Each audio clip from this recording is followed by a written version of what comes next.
Hey, salut à tous! Alors, vous aimez les cacahuètes et les chameaux?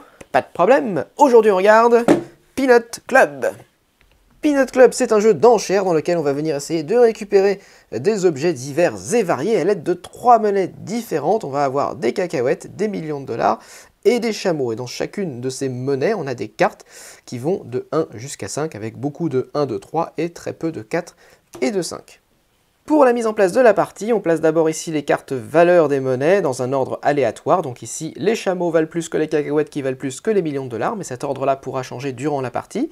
Ensuite, chaque joueur prend 5 jetons à sa couleur devant lui. Chaque joueur prend également une carte collectionneur au hasard. Donc ces cartes collectionneurs, elles ont un symbole en bas à droite. C'est un symbole qui est aussi présent sur les cartes et c'est un symbole qui va nous rapporter davantage de points à la fin de la partie. Donc cette carte collectionneur, elle est gardée face cachée. On ne sait pas exactement ce que les autres recherchent. On prend aussi tous les objets qu'on mélange dans une seule pioche et on mélange aussi dans cette pioche objet la carte avec les doubles flèches. On la met à peu près au milieu, vous pouvez la mettre, bon, les règles disent de la mélanger n'importe où, mais c'est plus intéressant de la mettre au milieu, on verra après pourquoi. Et ensuite, chaque joueur va constituer sa main de départ, c'est-à-dire l'argent qu'on aura durant la partie, et pour ce faire, on va piocher des cartes une par une jusqu'à atteindre ou dépasser 35. Donc là, par exemple, ça me fait 1, 2, 3, 4, 8, 12, 17, etc., etc. Et dès que j'arrive à 35 ou que je dépasse 35, je m'arrête de piocher et ça constitue l'argent que j'aurai durant toute la partie. Donc chaque joueur fait ça, et une fois qu'on a fait ça, on est prêt à commencer la partie. La partie va se dérouler en différentes manches durant lesquelles on va enchérir sur des objets qui vont être mis aux enchères. Donc pour savoir combien d'objets on met aux enchères, on regarde juste le numéro qui est inscrit sur la pile ici, on va retourner autant de cartes que ce numéro, donc ça peut être entre 1 et 3. Donc par exemple à la prochaine manche on retournera 3 cartes. Donc là on en retourne 2, et donc la personne qui va remporter ces enchères va remporter ces 2 cartes là. Donc on va regarder surtout les symboles qui sont sur les cartes, puisque c'est ça qui va nous rapporter des points, j'y viendrai au moment du décompte. Donc à ce moment-là, il n'y a pas de tour de jeu à proprement parler dans Peanut Club. En fait, c'est vraiment comme dans une salle d'enchères, c'est-à-dire qu'on va faire des enchères à la volée, chacun annonce ce qu'il veut quand il veut, la seule contrainte c'est que quand vous annoncez une valeur, ça doit être supérieur à ce qui a déjà été annoncé.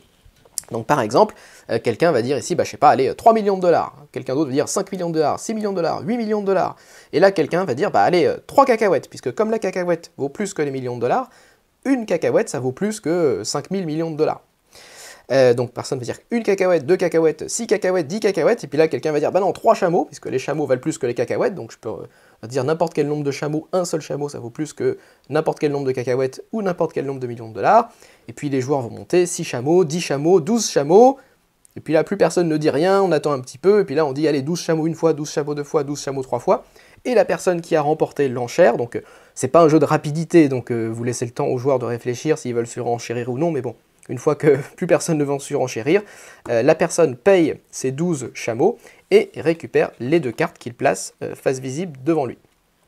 Donc ça, c'est le déroulement classique d'une manche. Une fois que c'est fait, on passe à la manche suivante, on retourne, hop, ici c'est 3 cartes puisque c'était indiqué 3, tchouk, et on recommence les enchères de manière tout à fait très libre dans le jeu.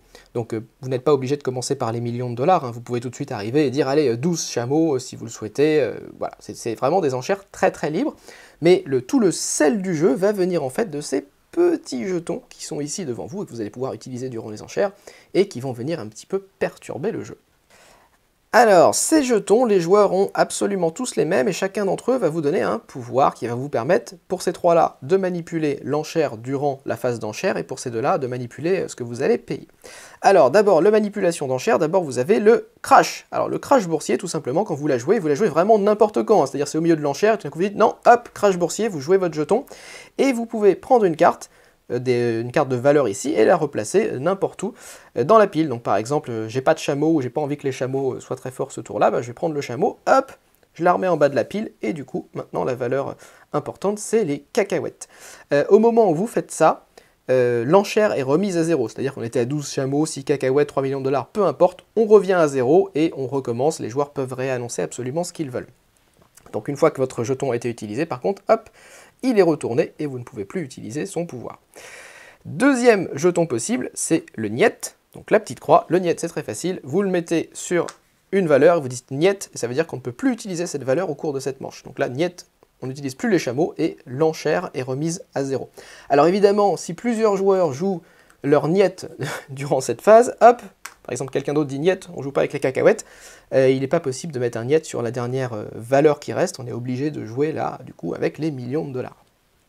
Hop, donc ça c'est la deuxième. Et enfin, le troisième jeton qui influe sur les enchères, il est un petit peu compliqué à comprendre, c'est à la carte. Alors à la carte, ça veut dire que les cartes que vous allez jouer vont toutes valoir 1. C'est-à-dire que si je dis 3 chameaux à la carte, même si je joue un 5 et 2 1, ça veut dire que mon 5 est considéré comme ayant une valeur de 1.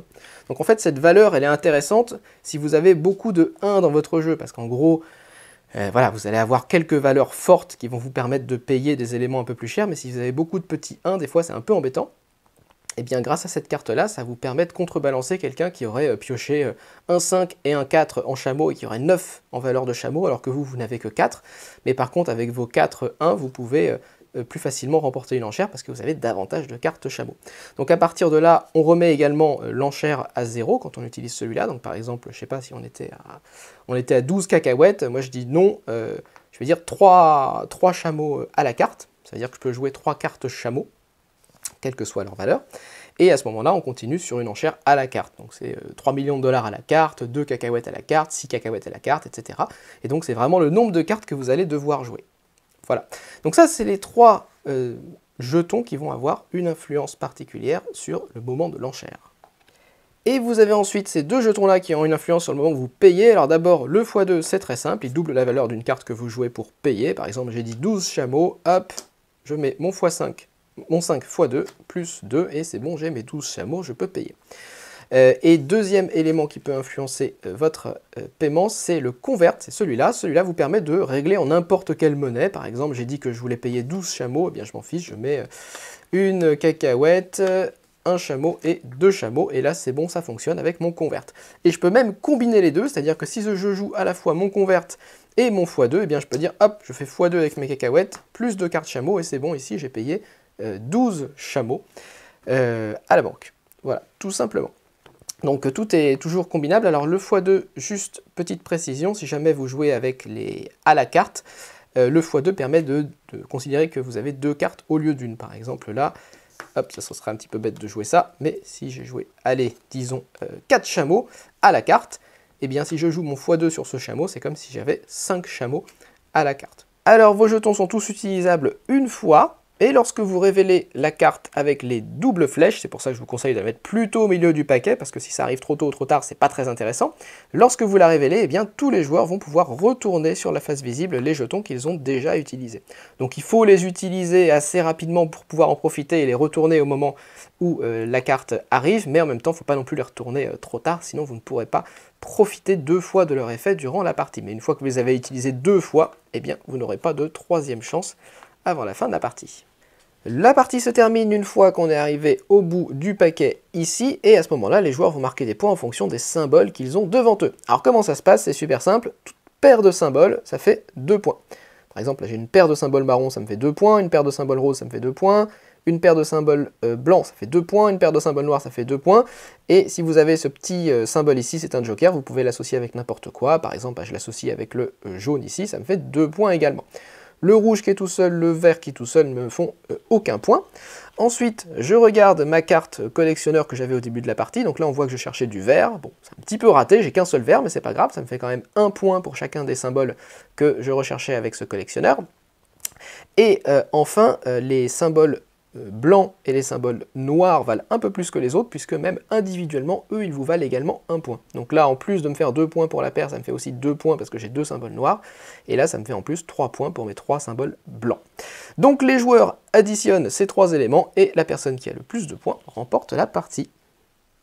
Boum! Et c'est tout pour Peanut Club. Alors, bon, bah Peanut Club, bon déjà au niveau du matériel, hein, tout est très bien, enfin, c'est vraiment assez sympa ces illustrations qui sont vraiment toutes différentes, c'est plein d'humour, là vous pouvez acheter le traîneau du Père Noël, la momie de Michael Jackson, voilà, c'est que le génie de la lampe, c'est vraiment que des bêtises, des trucs, vous avez le sceptre d'autocar là qui était là, bon voilà, c'est plein de petites références en plus à voilà, la culture geek, etc., donc c'est très amusant. Même le principe général d'avoir des millions de dollars, des cacahuètes ou des chameaux comme monnaie, c'est assez rigolo. Et surtout, moi qui n'aime pas du tout les jeux d'enchères, je trouve ça assez ennuyeux, puis je comprends pas comment ça se joue, enfin voilà, les jeux d'enchères, je suis assez frileux d'habitude. Ici, pour moi, ça passe extrêmement bien, et pour une raison très simple, c'est que ce jeu n'est pas un jeu d'enchères, c'est un jeu d'ambiance. Et c'est très différent.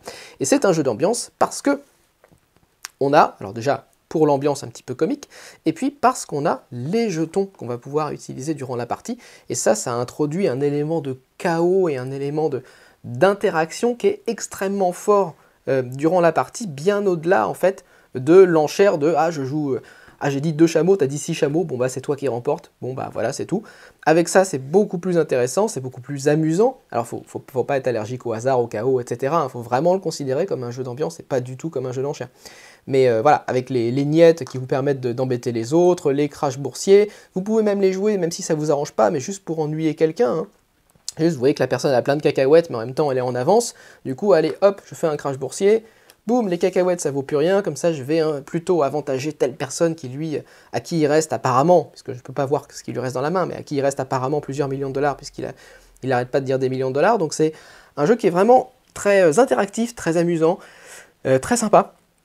Et voilà, je pense que vous voyez tout de suite si c'est fait pour vous, hein. Même si vous n'aimez pas les jeux d'enchères comme moi, je pense que ça peut vous plaire, parce que typiquement, voilà, ça dépasse le cadre du jeu d'enchères et on est sur quelque chose d'un petit peu plus original et de très interactif. La première partie n'est pas forcément évidente parce que c'est comme dans beaucoup de jeux d'enchères, en fait on a une main de cartes finie, du coup il faut la gérer, il faut savoir à quel moment je joue des cartes, je joue pas, quand est-ce que je passe pas, est-ce que je paye trop, je paye pas assez. Donc il y a quand même une petite réflexion à avoir, on ne fait pas de n'importe quoi non plus, hein. Il y a des vrais choix durant la partie, mais ça reste quelque chose de profondément amusant à jouer, et avec ce choix qui est très intéressant de savoir quand est-ce que vous utilisez vos jetons, est-ce que vous les utilisez à bon escient, d'autant que vous pouvez en utiliser plusieurs par tour, avec un système de décompte des points qui est tout à fait classique, hein, mais qui fonctionne très bien. C'est juste, je sais si j'ai besoin d'avoir, si telle carte me permet de faire une paire marron et une paire verte, bah, du coup c'est plus intéressant pour moi. J'ai mon petit collectionneur qui me permet de me donner une orientation dans la partie. Et donc tout ça, ça fonctionne vraiment très très bien pour Peanut Club avec une petite boîte, hop, qui est très cool également. Tchouk, voilà, tout simplement. Voilà. Et donc c'est tout pour Peanut Club.